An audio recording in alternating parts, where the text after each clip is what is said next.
in the end, Rauni, what will you say to people watching you, hearing you here? What should they do to improve the course of events? Maybe contribute to a better life for the children? I think first of all they should increase their knowledge.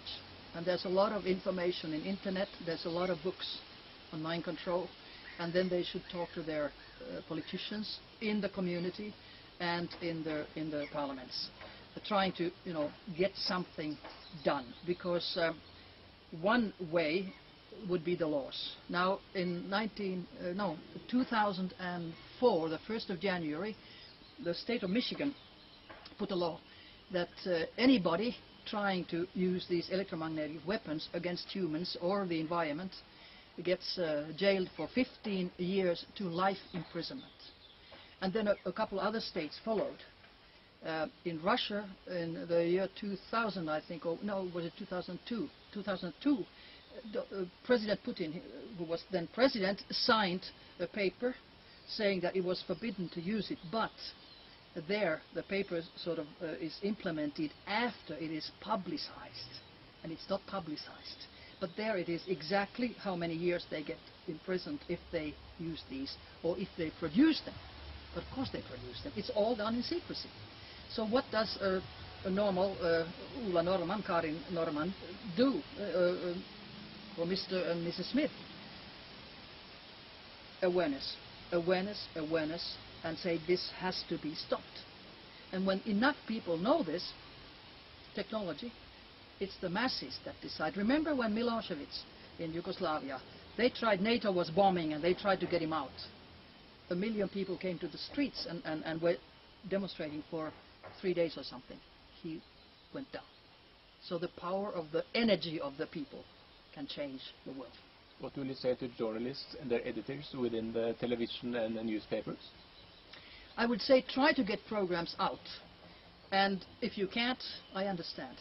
But somehow, somewhere, you can always slip in a few sentences into other programs which are acceptable. And try to make a good program, balanced. Maybe it comes out because now it seems that things are coming out more than before. Thank you very much. Thank you. But you can also talk about how you stumble upon these great, or I shouldn't call it great, but this awful truth.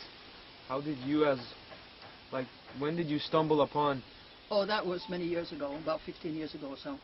I have been lecturing on parapsychology and ufology for 30 years or something. And then I started reading.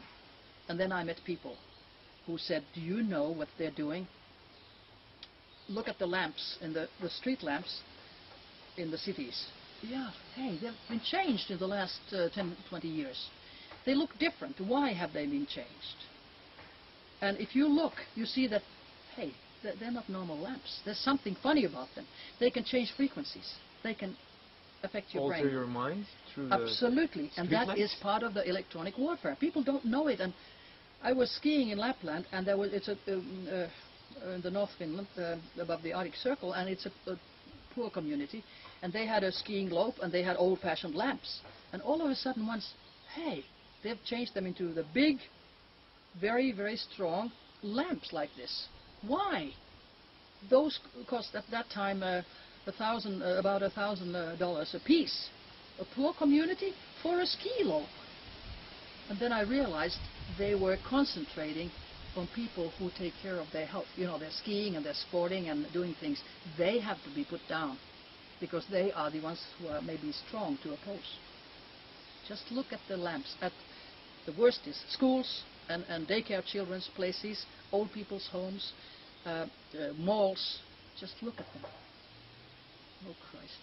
How do you fight against that? Don't go there. And there are countries like France who have been able to take even big power line installations away from the people because they got so sick and they got leukemia and they got cancer, etc. So there are ways when people start together going to the community and giving testimony. So maybe they start understanding. Can you say something about the effects of cell phones and the cell phone towers it seems these cell phone towers are often placed in kindergarten, Yeah. hospital roofs, and in schoolyards. I just mentioned that. That's exactly what they are, and that's on purpose for mind control. And the cell phones it's a brilliant weapon. I mean, think, you buy it, you destroy your brain and health with it, and it's a microphone. Anything you say and do is being heard of through the cell phone. And it's absolutely proven that it is causing brain tumors. It's proven it causes blindness and deafness, cancer, etc. And the worst thing is that children, so many children use it. And it was very interesting that a friend of mine who had brain tumor, maybe because of the cell phone, was operated, and her son, 8 years old, got for Christmas a cell phone. And I said to the father, "Are you crazy?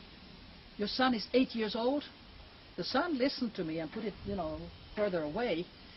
But the son told me, "There's only one boy in our class who doesn't have it." And who's that? The father is director in Nokia. That says something. It's really dangerous, and it's a weapon. They killed Dudayev, the general in Chechnya, with that. He was killed when he was talking to a phone, and of course camouflage was, they knew where he was, and then they sent a bomber, and he was bombed. This is a bomb. I don't have them anymore because I was warned in England. I was told that they can increase the microwaves with 20,000 times, and they burn your brain. And people don't know it. In Russia now, in December 2008, that came out from I think it was Moscow University's research. They made a decision that children under 18 cannot be Cell phone users? Cannot be experimented with, or older people, or people who are. It was generally about electromagnetic fields, or people who are near water, because that may give you a shock and your heart stops. And of course now I have heard that somewhere else they say that children under 8 shouldn't. It's absolutely 18, because your brain and your nervous system has not developed normally until you're about 18. So it should be absolutely forbidden. But they want biological robots. And let's wait 10, 20 years with brain tumors. We're going to have an epidemic of brain tumors in all the countries where we have cell phones. And that's very sad, but it serves the purpose. Eliminate 2/3 of world population. And nobody can say it's murder. You chose it, you paid for it, and you died for it. You mentioned data programming. In what facilities do the data programming take place? It's in the military, at least in US military. They have different programmings. They have, some people start, when they are being implanted, they start hearing voices. They're not crazy, they're not schizophrenics. They hear voices. They follow orders, and they used that already in the first Iraqi war. They gave directly orders to the soldiers in the field. Directly, tank, like that. It's programming. Some others are programmed to, act bizarre. So others will say, "Oh, the person is crazy." Some others are programmed to commit suicide. It's all different frequencies. Some others are programmed to do mass murders. It's a different programming. And they have, the more they invent, the better. You always get grades when you invent something new which nobody else did before.